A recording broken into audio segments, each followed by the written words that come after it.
Однажды днем в конце марта 2012 года 63-летний Рене Дюбуа ехал по шоссе недалеко от города Сент-Мало, провинция Манитоба, Канада.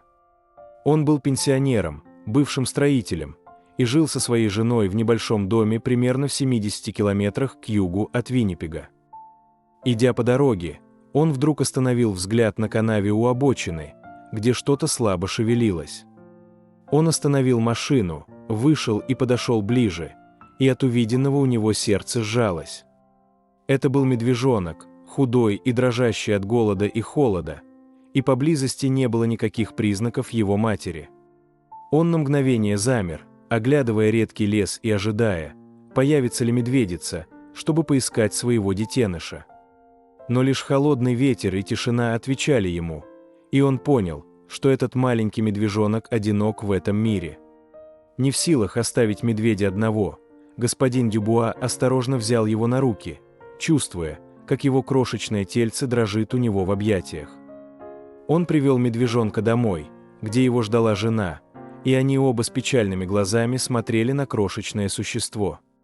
Медведя назвали Макун, это имя звучит так, будто оно связано с родной землей, где они живут.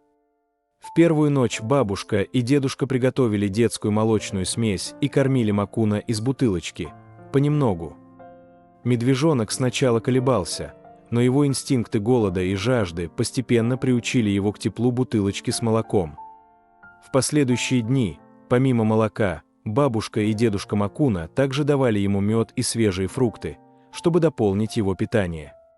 Тело медвежонка было настолько маленьким, что он был почти такого же размера, как собака породы чихуахуа по кличке Тутси, которая жила в доме. Как ни странно, эти два животных, собака и медведь, быстро подружились и часто проводили время вместе. Каждое утро мистер Дюбуа встает рано, чтобы проверить здоровье Макуна, осмотреть его и оценить состояние шерсти. Он разговаривал с медвежонком каждый день, хотя и знал, что тот не понимает слов, но его нежный голос был словно успокаивающий бальзам. Постепенно Макун поправился, его черная шерсть вновь обрела блеск, а глаза стали острее и любопытнее. Господин Дюбуа связался с природоохранной зоной в Спрусдейле, Онтарио, в надежде, что она сможет помочь обеспечить Макуну надлежащую реабилитацию. В глубине души он всегда надеялся, что однажды Макун поправится настолько, чтобы вернуться в леса Манитобы. Но слухи о том, что медведь живет в домах людей, быстро распространились, и вскоре об этом узнало местное лесное управление.